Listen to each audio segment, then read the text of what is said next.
finalement qu'est l'interprétation néolibérale de ce que nous sommes et de comment nous fonctionnons.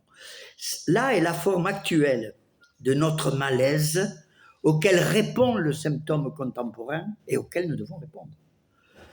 Là est la raison de fond de l'existence actuelle des psys, afin de restaurer à chacun qui s'adresse à eux sa responsabilité de sujet et sa fonction, et non pas le seul perfectionnement académique des assignations diagnostiques, des fonctionnements psychiques, ni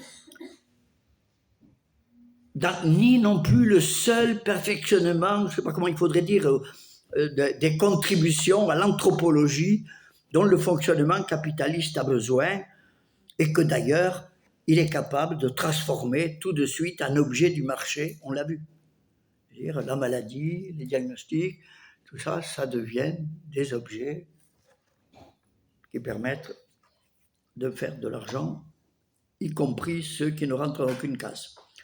Autrement dit, nous, entre guillemets, les psys, vous voyez, je mets les psys, de quelque orientation que nous soyons, avons sans doute à nous enseigner les uns les autres, c'est notre façon de faire avec ça, en veillant à ce que nous savons ne nous ferme pas les oreilles les uns aux autres.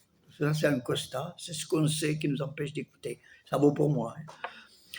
Si mon propos est difficile, j'espère au moins que vous retiendrez la musique. Moi, je me rappelle les premières tables de multiplication, j'ai eu beaucoup de mal, mais je me rappelle encore la la la la la la la la la.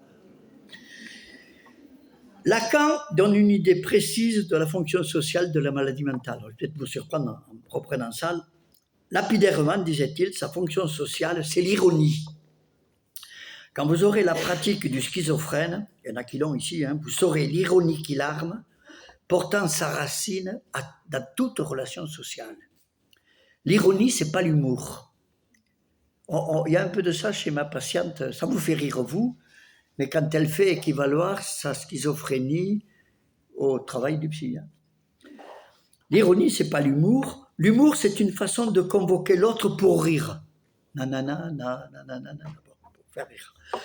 Il déjoue l'humour pour le plaisir qu'il procure, l'impératif de jouissance du surmoi. Disons que c'est une façon de prendre un peu de plaisir partagé contre la jouissance exigée. Oui, il y a un côté anticapitaliste dans l'humour. Quelqu'un me demandait qu'est-ce qu'on pourrait faire. Faites de l'humour. On pourrait commencer par ça. Dont le capitalisme s'est quand même emparé, bon, vous l'avez remarqué, pour le transformer en objet de marché du spectacle. Mais ça, c'est un résultat absolument ironique qui fait équivaloir l'humour anticapitaliste et l'humour objet du marché capitaliste. Une chose et son contraire. L'ironie, en effet, à la différence de l'humour, c'est les limites de l'autre du langage. L'autre du langage, le langage, vous savez ce que c'est, ça ne peut que représenter. Il est menteur. On va revenir là-dessus s'il faut. L'ironie, c'est surtout qu'aucun autre n'est susceptible de réparer ce mensonge du langage, pas même la science. Freud en donne un seul exemple, au cas où ça ne serait pas clair. Il s'agit d'un jeune rabbin, moi je suis le seul que je le cite surtout parce qu'il y en a qu'un, qui a honte de la barbe sale d'un aîné et qui, pour le lui faire saisir, lui dit qu'il peut y lire ce qu'il a mangé la veille. Pari tenu, dit le vieux. Des lentilles, triomphe le jeune. Perdu, rétorque le vieux. Les lentilles, c'était avant-hier. Vous riez parce que ça fonctionne pour nous comme de l'humour. Mais si vous réfléchissez, par l'ironie, propre et sale deviennent équivalents. Ce qui devait être apporté comme une preuve est désamorcé. Il n'y a aucune garantie. C'est ce point de non-garantie. Après, bon, on peut se rattraper aux hanches. L'ironie soulage de la pression de l'autre, en révélant son inconsistance, puisque A y est égal à non A. Donc il n'y a pas à attendre de l'autre qui vous dise ce que vous êtes, ce que vous devez être. Il n'y en a pas d'autre. Quand on arrive à ce point, on est un petit peu soulagé. Alors Lacan poursuit, je vais introduire un autre élément. Quand cette maladie est la névrose, pourtant, l'ironie manque à sa fonction.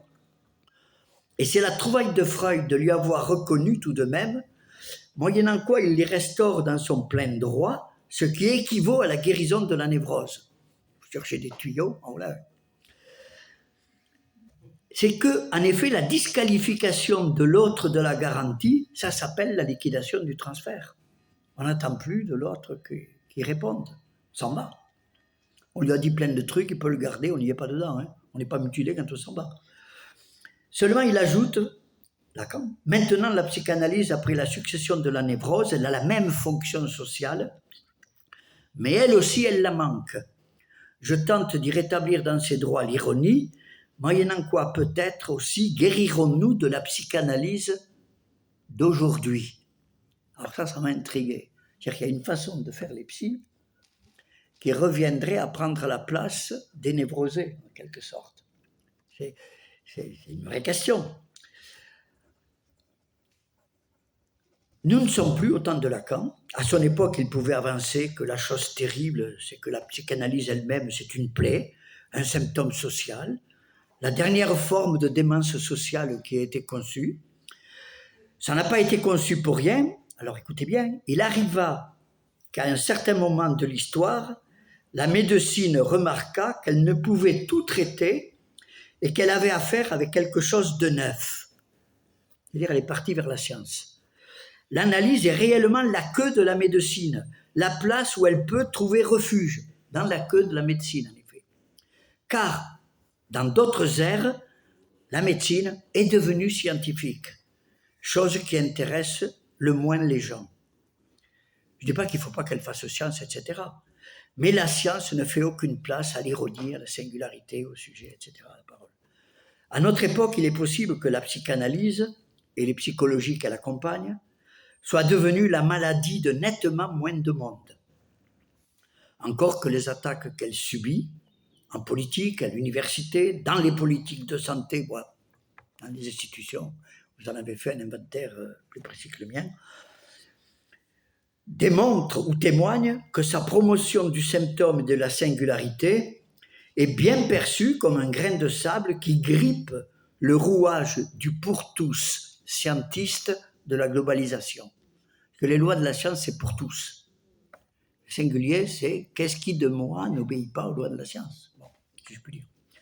Le scientisme est la prétention de répondre aux questions existentielles, du sens, par les moyens de la science.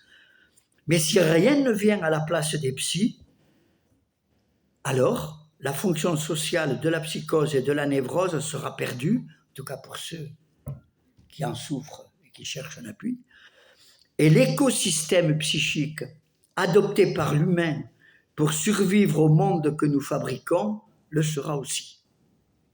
Et ma thèse, au fond, là, c'est que névrose, psychose et perversion, mais c'est un écosystème qu'on devrait défendre exactement comme celui vital qui menace de s'éteindre en quelque temps. Les crises écologiques, sociales, politiques font rentrer la fin du monde dans un temps historique. À 4 degrés, on est tous morts. Hein, en même temps que les promesses scientistes d'immortalité et d'avenir transhumaniste et machinique, anticipées par une baisse de natalité sans précédent, accompagne une chute de l'espérance de vie. Vous avez remarqué ça? Eh bien, est-ce qu'on ne devrait pas suspecter un lien entre la faillite de nos fonctions subjectives, névrose, psychose et perversion, je le dis comme ça pour l'instant, désactivées par le pouvoir scientiste qui les a servis au marché, et la dégradation corrélative du lien social et du monde de la globalisation? Est-ce qu'il ne faut pas en tirer les conséquences politiques?